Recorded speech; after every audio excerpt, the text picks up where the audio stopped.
વંદુ બોલી વેફર લઈ આવી તું ક્યાં મૂકી દે?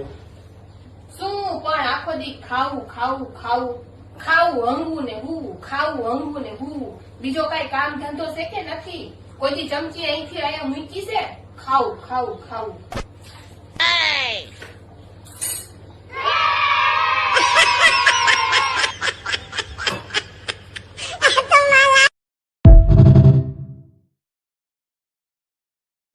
વંદુ હા આવનારી પેઢીનું રમણ ભમણ તો નક્કી જ છે. બોલ કેમ? કેમ કે એને સલાહ દેવા વાળા ગઈઢિયા તો આપણે ઈસી ને.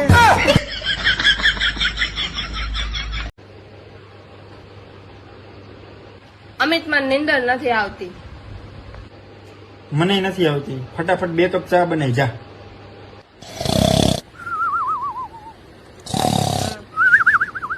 બટેકાનું શાક કરું ભીંડાનું? પીંડાનું મેં તો બટેકાનું કરી નાખ્યું. પૂછવું કામ? કોરબાપે કીધું તો પતિને પૂછીને કામ કરવાનું, માનવાનું નતું કીધું.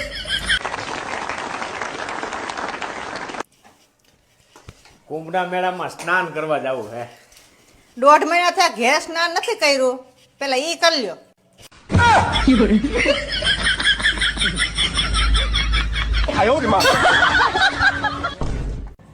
જય શ્રી કૃષ્ણ.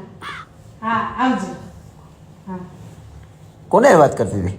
ભાઈ રે, અરે વાહ, મારા ભાઈ છે ને 60,000 નું ટીવી લઈ આવ્યો. અરે વાહ. તો 60,000 ટીવી માં ખાસિયત શું છે? ઈ એમ કેતો તો કે લાઈટ વહી જાય ને એટલે ઓટોમેટિક બંધ થઈ જાય. તું ને તારો ભાઈ બે હરખા બહાર કાઢા જવા નથી ગઈ તમને. મારા ખાનદાનમાં કોઈ હોવે હજી ડ્રેસ પહેર્યો નથી અને તારાથી નથી પહેરાતો. જોવા આવ્યા ત્યારે આખું ખાનદાન આવ્યું હતું ત્યારે મેં ડ્રેસ જ પહેર્યો તો ત્યારે ના પાડી દેવાય ને.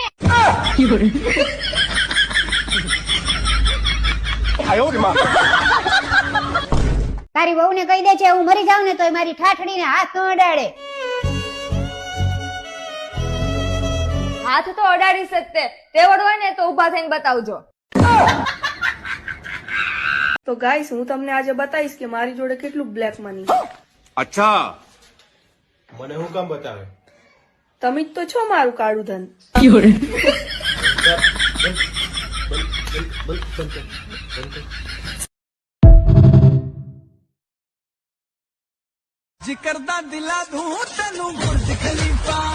હા, પોતાનું મકાન તો પ્રધાનમંત્રી આવાસ યોજનામાં મળેલું છે અને મને ભુજ ખલીફા લઈ દેવાની વાત કરે છે. જો મેં હાથમાં મહેંદી થી તમારું નામ લખ્યું. એમાં લખવાની શું જરૂર હતી? હું તારા હાથમાં તો હું.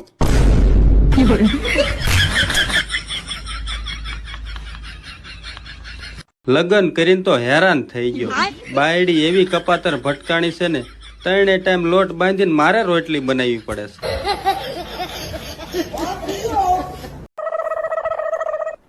આ શું કરે તું? પાવડર લગાવું. આટલો બધો? આથી કાલા પાવડર એક્સપાયર થઈ જવાનો હોય એટલે આજ લગાવી દો ને. ત્રાસ છે તારો. હે ભગવાન, જેટલી શક્તિ અમને નવરાત્રીમાં ગરબા રમવા માટે આપો છો ને, એટલી જ શક્તિ પાછું અમને દિવાળીના ઘરકામ કરવા માટે આપજો.